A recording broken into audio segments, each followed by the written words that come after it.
मणिपुर का मसला कोई छोटा मसला नहीं है। उस हिंसा को रोकने के लिए कोई कदम वहाँ पर नहीं हटाया गया। 77 दिन बहुत बड़ा टाइम होता है। प्रधानमंत्री चुप बैठे हैं ना, उनको फुर्सत कहाँ है, वो तो विदेशों में घूम रहे हैं।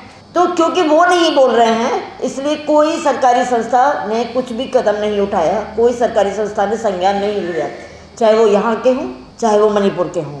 तो हम अपने प्रधानमंत्री से, अपने ये गृह मंत्री से और राष्ट्रीय महिला आयोग की अध्यक्षा रेखा शर्मा जी से इस्तीफे की मांग करते हैं। हमें उनका इस्तीफा चाहिए, नहीं तो फिर लड़ाई तो सड़कों पे होती रहती है। हम लोग तो चाहे जब पहुँच जाएंगे, प्रदर्शन करेंगे, सब कुछ करेंगे, आवाज़ उठाएंगे, मगर उनके अंदर जरा से भी अगर शर्म है तो उन्हें ये पद छोड़ देना चाहिए। एक बहुत ही दुखद स्थिति है कि हम इस देश की बेटियां हैं, बहनें हैं, जहाँ कहते हैं कि जहाँ पर स्त्रियों की पूजा होती है वहाँ देवता बसते हैं। अभी तो लगता है कि देवता वाला कॉन्सेप्ट ही ख़त्म होता जा रहा है। सारे स्त्रियों को अगर आप राजनीतिक और धार्मिक विवादों का में टूल बनाएंगे, अगर उनकी इज्जत इस तरह सरेआम तार तार होगी और देश के जो मुख्य मठाधीश हैं, धर्म के भी और देश के भी, वो चुप्पी साधे बैठ रहेंगे, तो कहाँ है स्त्रियों का सम्मान, कहाँ है वो कहावत कि जहाँ देवियाँ स्त्रियों को पूछते हैं वहाँ देवता बसते हैं। मणिपुर का मसला कोई छोटा मसला नहीं है और एक लंबे समय तक वहाँ क्या होता रहा है उसका किसी को अंदाज़ा ही नहीं हुआ, क्योंकि वहाँ पर इंटरनेट बंद था। मगर क्या सरकार के भी आँख कान नाक बंद थे? क्या सरकार को नहीं पता चल रहा था कि वहाँ क्या हो रहा है? तो सरकार कैसे चुप बैठ सकती है? नींद कैसे आ सकती है सरकार को, जहाँ इतने बड़े पैमाने पर हिंसा हो रही हो? वहाँ का सीएम कैसे शांत रह सकता है जहाँ इतने बड़े पैमाने पर हिंसा हो रही हो? और बेशर्मी की हद है ये कि सीएम ये सब देख रहा है, गृह मंत्री जाकर के सीएम से मिल रहे हैं, और इसके बावजूद उस हिंसा को रोकने के लिए कोई कदम वहाँ पर नहीं हटाया गया। 77 दिन बहुत बड़ा टाइम होता है। 77 दिन से ये सब चल रहा है। और हमारे देश का कानून, हमारे सुप्रीम कोर्ट की मैं बात नहीं कर रही हूँ, हमारे देश का कानून जो महिलाओं को सुरक्षा की गारंटी देता है, उसका कुछ भी नहीं हो रहा है। हमारे देश के राष्ट्रपति जो खुद महिला हैं, हमारी NCW की जो अध्यक्षा हैं वो खुद महिला हैं, और इसके अलावा जितनी भी ऐसी सरकारी संस्थाएं हैं जिनके हाथ में ताकत है किसी भी काम को करने की, और वो ताकतें सिर्फ इसलिए चुप हैं कि पापा जी चुप हैं, प्रधानमंत्री चुप बैठे हैं ना, उनको फुर्सत कहाँ है, वो तो विदेशों में घूम रहे हैं। तो क्योंकि वो नहीं बोल रहे हैं, इसलिए कोई सरकारी संस्था ने कुछ भी कदम नहीं उठाया, कोई सरकारी संस्था ने संज्ञान नहीं लिया, चाहे वो यहाँ के हों चाहे वो मणिपुर के हों। इसके उलट जो संस्थाओं ने हिम्मत भी किया, जो लोगों ने हिम्मत किया कि जाकर के वहाँ जाकर के स्थिति का जायज़ा लें और लोगों के सामने एक सही तस्वीर पेश करें, उनके ऊपर केस हो गया। उसमें बिल्कुल देर नहीं हुई। वो यहाँ दिल्ली की धरती पर पहुँचे थे, उसके अगले दिन उनके ऊपर वहाँ मणिपुर में पुलिस ने केस कर दिया कि वो सरकारी कामकाज में दखलंदाजी कर रहे हैं। अरे भाई, तो सरकार ने कामकाज किया कहाँ जिसमें कोई दखलंदाजी करेगा? आपने काम नहीं किया, इसलिए तो जाकर के लोगों को देखना पड़ रहा है, और देखना चाहिए कि जो लोग सरकारी महकमे हैं, जिनके पास ताकत है, वो क्यों चुप बैठे हैं।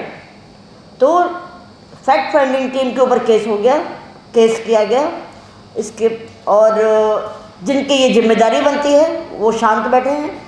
जिस दिन प्रधानमंत्री जी ने आकर के बयान वगैरह दिया है, तब जाकर के वो स्मृति ईरानी जी भी बोल रही हैं और NCW भी बोल रहा है, NCW से बोल रहा है, सीयू मोशन उन्होंने जारी किया है। इसका क्या मतलब है?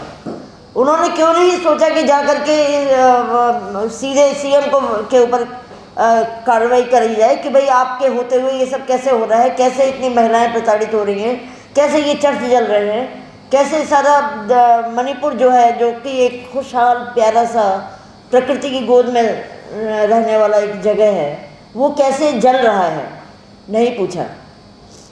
तो हम लोग जो महिला संस्थाएं हैं, हमने पहले भी ये कोशिश की है कई बार, इसी केस में नहीं, ये NCW के जो है ना, उनकी महानता कोई नई नहीं है।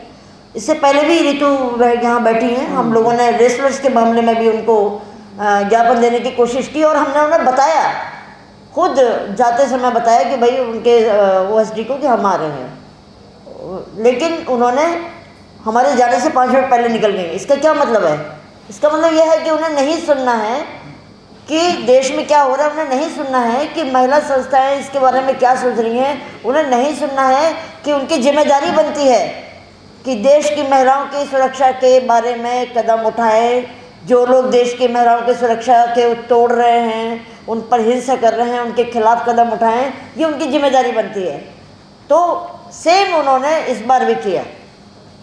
हमारी महिला संस्थाओं ने मिलकर के उनको ज्ञापन देने की कोशिश की, उनसे कहा कि हम आपसे मिलकर के ज्ञापन देना चाहते हैं, लेकिन उनके जो सेक्रेटरी हैं उन्होंने काफ़ी देर तक हमको, मीनाक्षी जी बराबर से संपर्क में थी, काफ़ी देर तक टालम टोल किया। हाँ मैं अभी 10 मिनट में बताता हूँ, 15 मिनट में बताता हूँ। शाम के 4 बज गए, उन्होंने कोई संज्ञान नहीं लिया। तब जा कर के हम महिला संस्थाओं ने ये फैसला किया कि ठीक है भाई, आप जब आप सुनना नहीं चाहते हो, जब आप कुछ करना नहीं चाहते, तो आप कुर्सी पर बैठ के कर क्या रहे हो? ठीक है, हमें नहीं देना आपको ज्ञापन, हमें नहीं आपसे करनी बात, हमें आपका त्यागपत्र चाहिए। ऐसे सरकारी महकमे का ऐसे ऑफिसर जिनको इतनी महिलाओं संस्थाओं ने लड़ाई लड़ करके निर्मित किया, ये जैसा ऋतु ने बताया, किस लिए किया? इसलिए थोड़ी किया कि आप सिर्फ सरकारी उसका सुविधाओं का लाभ उठाएं।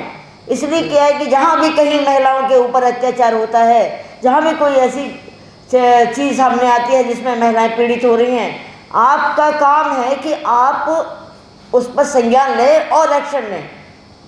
तो इसलिए हमने ये प्रेस कॉन्फ्रेंस बुलाई है कि हम, जैसे कि ऋतु ने कहा, हम हाथ जोड़ करके कह रहे हैं कि भैया आपके बस का नहीं है, आपसे ना हो पाएगा, आप उतरो, गद्दी खाली करो। वैसे भी आगे चुनाव आ रहे हैं, अभी तो पता लगेगा कि क्या होता है, मगर ये मणिपुर की घटना ने इस देश को इतना बुरी तरह हिला दिया है, पता नहीं कितना समय लगेगा उसको दोबारा से हील करने में, जिन लोगों के साथ ये तमाम चीज़ें हुई हैं। हमारा जो डेलीगेशन, हमारा जो फैक्ट फाइंडिंग टीम गया था, वो उन लोगों से मिला भी था, तो उन्होंने मतलब वो बताने लायक हालात नहीं है जो जिस ट्रॉमा से वो लोग गुजर रहे हैं। तो मैं भारतीय महिला फेडरेशन और हमारे जो AIMSS है और जो बाकी बहनें हैं, सभी संगठन, कोई भी ऐसा संगठन नहीं है जो इस मामले में ये कहेगा कि हम आपके साथ नहीं हैं या हम नहीं चाहते। सभी की तरफ से हम प्रेस के साथियों के माध्यम से ये फिर कहना चाहते हैं, ह्यूमन राइट का जो हमारा मंत्रालय है, वो भी कमीशन है, वो भी शांत बैठा है, उनको कुछ भी नहीं हो रहा। तो हम अपने प्रधानमंत्री से, अपने ये गृह मंत्री से और राष्ट्रीय महिला आयोग की अध्यक्षा रेखा शर्मा जी से इस्तीफे की मांग करते हैं। हमें उनका इस्तीफा चाहिए, नहीं तो फिर लड़ाई तो सड़कों पे होती ही रहती है। हम लोग तो चाहे जब पहुँच जाएंगे, प्रदर्शन करेंगे, सब कुछ करेंगे, आवाज़ उठाएंगे, मगर उनके अंदर जरा से भी अगर शर्म है तो उन्हें ये पद छोड़ देना चाहिए। बस मैं इतना कहना चाहूँगी। मीनाक्षी जी, नेशनल दस्तक की आपसे गुजारिश है कि अगर इसको बचाना चाहते हैं तो नेशनल दस्तक को सब्सक्राइब करने के लिए रेड कलर के सब्सक्राइब बटन को दबाएं, फिर बेल आइकन की घंटी दबाएं। नेशनल दस्तक को बचाने के लिए बहुत ज़रूरी है कि हर खबर को शेयर करें, लाइक करें, कमेंट जरूर करें।